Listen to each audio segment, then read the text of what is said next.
YCP విపక్షంలో ఉంటుంది. మరో నెల రోజులలో రెండేళ్ల కాలం పూర్తి అవుతుంది. అధికార పక్షానికి సాధారణంగా యాంటీ ఇంక్యుబెన్సీ ఉంటుంది.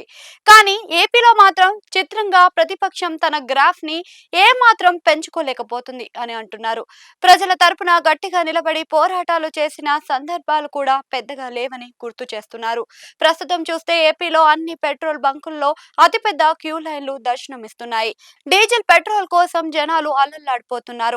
మరోవైపు వేసవి వచ్చేసింది. దాంతో పాటు ఉన్న సమస్యలు ఉన్నాయి. అయినా విపక్షం జనం పక్షంగా బయటకు రాకపోవడం మీద చర్చ సాగుతుంది. దాంతో వైసీపీకి యాంటీ ఇంక్యుబెన్సీ ఏర్పడుతుంది అని అంటున్నారు.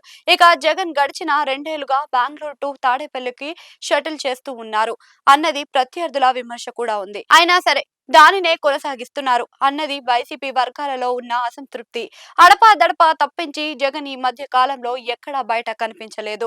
పార్టీ వర్గాల సైతం ఆందోళన చేయడం లేదు అన్న విమర్శలు కూడా ఉన్నాయి. కేవలం కొందరు మాత్రమే మీడియా ముందుకు వస్తూ కూటమి ప్రభుత్వం మీద విమర్శలు చేస్తూ మమ అనిపిస్తూ ఉన్నారు అని కూడా అంటున్నారు. ఈ క్రమంలోనే జగన్ లండన్ టూర్ పెట్టుకున్నారు అని, మే నెల మధ్య దాకా తిరిగి రారు అని అంటున్నారు. వైసీపీలో చూస్తే నైశర్యం కనిపిస్తుంది. అధికార పార్టీ మీద వ్యతిరేకం పెంచేలా ప్రతిపక్షం చూడాలి, కాచుకొని కూర్చోవాలి. ఇక రెండేళ్లు దాటుతున్న వేళ సహజంగా అధికారంలో ఉన్న ఎవరి మీద అయినా ఎంతో కొంత అసంతృప్తి ఉంటుంది.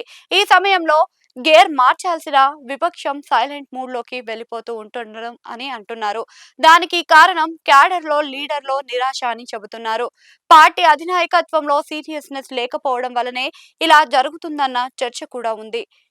పార్టీకి సరైన దిశా నిర్దేశం చేయడం, ఎప్పటికప్పుడు నాయకత్వం తానుగా ముందుండి ఉద్యమాలు చేయడం, పార్టీతో చేయించడం వంటివి అంతగా లేవని నిట్టూరిస్తున్నారు.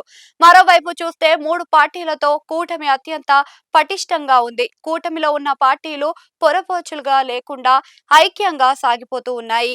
వచ్చే ఎన్నికల్లో కలిసి వస్తాయని చెబుతున్నారు. వ్యూహాలతో పాటు విపక్షాన్ని ఎక్కడెక్కడ వీక్ చేసే విధంగా కూటమి పెద్దలు ఎత్తులు వేస్తూ ఉన్నారు. అయితే వైసీపీ మాత్రం విపక్షంలో ఉండి కూడా ఆ వేడి వాడి చూపించకుండా పూర్తి రిలాక్స్డ్ మూడ్ లోకి ఉండడమే ఏపీ రాజకీయాల్లో విచిత్రమైన పరిణామంగా చెబుతున్నారు. అటు అసెంబ్లీకి వెళ్లకుండా, ఇటు ప్రజాక్షేత్రంలో కనిపించకుండా వైసీపీ ఏపీ రాజకీయ తెర మీద ఎక్కడ సందడి చేయకుండా ఉంటే, కూటమి మాత్రం అంతా సర్వంతర్యామిగా దూసుకొని పోతుంది. వైసీపీలో జోరు ఎప్పుడు పెరుగుతుందో అప్పుడే ఏపీ పాలిటిక్స్ కి హీట్ పుట్టిస్తుంది అని విశ్లేషణలు కూడా ఉన్నాయి.